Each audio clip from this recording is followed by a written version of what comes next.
सिर्फ 15 दिन की मलाई से बनाएंगे घी और पनीर, वो भी बिना मशीन के, बिना दही के और बिल्कुल आसान तरीके से। चलिए दोस्तों, वीडियो को शुरू करते हैं। दोस्तों, ये मलाई है जो मैंने 15 दिन तक फ्रिज में कलेक्ट की थी। घी बनाने से पहले मैंने इसे फ्रिज से निकाल कर 5 घंटे पहले ही बाहर रख दिया था। ये एक बहुत ही इम्पोर्टेंट टिप है। जब भी आप घी बनाएं तो मलाई को कम से कम 5 घंटे पहले ही बाहर निकाल कर रखें। इससे घी बहुत ही जल्दी बन जाता है और आपको ज़्यादा मेहनत भी नहीं करनी पड़ती है। अब मैंने इसे मलाई को एक बड़े बर्तन में निकाल रही हूँ ताकि घी बनाते वक्त कोई दिक्कत ना हो। तो चलिए सारी मलाई को अब इस बर्तन में निकाल लेते हैं, फिर आगे की प्रोसेस को शुरू करते हैं। अब हमें मलाई को फेंटना है ताकि मक्खन अलग हो जाए दूध से। आप सोच रहे होंगे कि इस प्रोसेस में बहुत ज़्यादा टाइम लगेगा, लेकिन ऐसा बिल्कुल भी नहीं है, क्योंकि हमने मलाई को 5 घंटे पहले ही बाहर निकाल कर रखा था। इस वजह से ये बहुत इजीली निकल जाता है। सिर्फ 30 सेकंड के अंदर आपको फर्क दिखने लगेगा। मक्खन मोटी मोटी गुठलियों की तरह अलग अलग दिखना शुरू हो जाता है। और सबसे अच्छी बात यह है कि आपको इसे 1 मिनट तक भी कंटिन्यूसली नहीं चलाना पड़ता है, और थोड़ा सा एफर्ट करते ही मक्खन दूध से अलग हो जाता है। इस तरीके का एक और फायदा है, आपको एक्स्ट्रा बर्तनों की भी ज़रूरत नहीं होती है। जैसे कुछ लोग मिक्सर ग्राइंडर में बनाते हैं जिसमें टाइम भी ज़्यादा लगता है और बर्तन भी ज़्यादा खराब होते हैं। लेकिन अगर आप इस तरह नेचुरल मेथड से बनाएंगे तो घी और पनीर दोनों ही बहुत कम मेहनत में तैयार हो जाएगा। देखिए दोस्तों, 1 मिनट भी पूरा नहीं लगा और मक्खन और दूध बिल्कुल इजीली अलग हो गया है। मैंने इसमें कोई भी पार्ट कट नहीं किया है। आप खुद देख सकते हैं कि कितना अच्छा मक्खन निकला है और दूध भी अलग हो गया है, बिना मेहनत के और बिना ज़्यादा समय लगा इसमें। सिर्फ 1 मिनट में ये प्रोसेस कंप्लीट हो जाता है। अगर आपको यकीन नहीं हो रहा है तो आप भी एक बार ट्राई करके ज़रूर देखिएगा। अब मैं इसमें डालूंगी कुछ बर्फ़ के टुकड़े। बर्फ़ डालने से मक्खन और भी ज़्यादा अच्छे से सेट हो जाता है और दूध से अलग होने लगता है।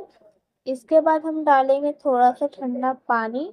ठंडा पानी डालने का फ़ायदा ये है कि मक्खन और दूध की अलग अलग लेयर बिल्कुल क्लियर बन जाती है और मक्खन थोड़ा टाइट हो जाता है और मक्खन टाइट होकर ऊपर आ जाता है।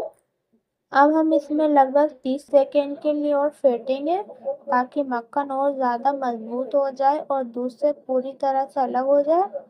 इस प्रोसेस के बाद आप देखोगे कि मक्खन बिल्कुल सॉलिड फॉर्म में आ गया है और दूध अलग हो चुका है।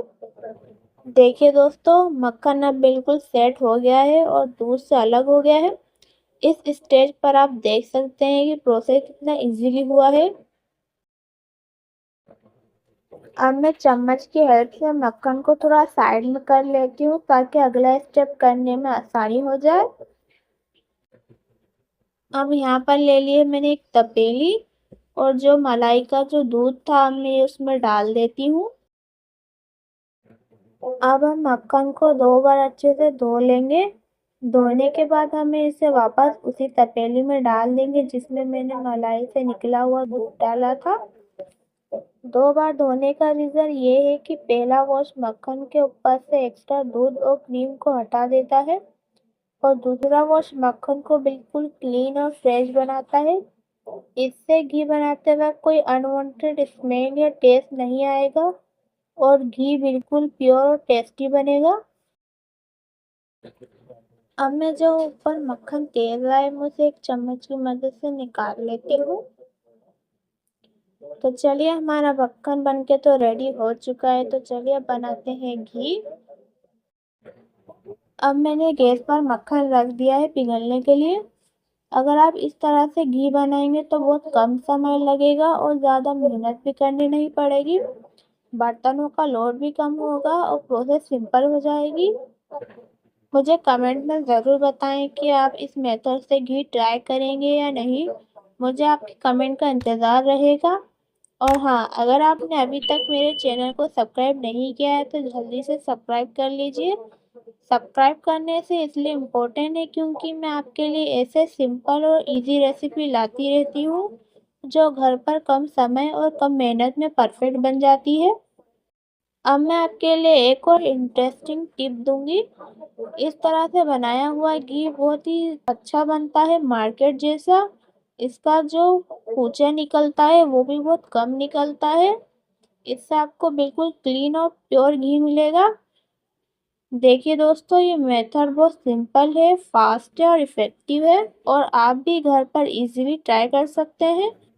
अब देखो दोस्तों, घी धीरे धीरे पिघलना शुरू हो गया है और थोड़ी ही देर में हमारा घी तैयार होने वाला है। मक्खन भी आसानी से घी में बदल रहा है। देखिए दोस्तों, ये जो मक्खन बारीक बारीक दिख रहा है, धीरे धीरे ये भी पिघल जाएगा। ये मोटे मोटे टुकड़े वाले मक्खन है। धीरे धीरे घी बनकर ऊपर आ जाएगा। बस थोड़ी देर और हमारा शुद्ध देसी घी बनकर तैयार होने वाला है। देखिए दोस्तों, मक्खन अब बिल्कुल अच्छे से पिघल चुका है और घी भी पूरा बन चुका है। थोड़ा गुलाबी सा हो गया है और झाग भी आने लगा है। इसका मतलब घी हमारा बिल्कुल पूरी तरह से तैयार हो गया है। जब ऐसा थोड़ा गुलाबी दिखने लगे तो तुरंत हमें गैस बंद कर देना है, नहीं तो घी का रंग काला हो सकता है। तो देखिए दोस्तों, हमारा शुद्ध देसी बाजार से भी अच्छा घी बनकर तैयार हो गया है। अब हम इसे थोड़ा ठंडा कर लेंगे। जब तक हमारा घी ठंडा हो रहा है तो हम बना लेते हैं पनीर। अब मैंने इसे गर्म होने के लिए रख दिया है, जो हमने मक्खन से निकाला था। दूध को बस थोड़ा सा ही गर्म करना है, ज़्यादा नहीं। आप उंगली से चेक कर सकते हैं, बस हल्का सा गर्म होना चाहिए, ज़्यादा गर्म नहीं होना चाहिए। जब ये हल्का सा गर्म हो जाएगा तो मैं इसमें डालूंगी 2 चम्मच सिरका। आप नींबू भी डाल सकते हैं। अब मैंने जितना सिरका लिया था उससे डबल ले लूंगी मैं पानी। तो मतलब 4 चम्मच मैंने पानी लिया है और 2 चम्मच सिरका। अब मैं इसे डाल देती हूँ दूध के अंदर और इसे एक बार हमें अच्छे से मिक्स कर लेना है।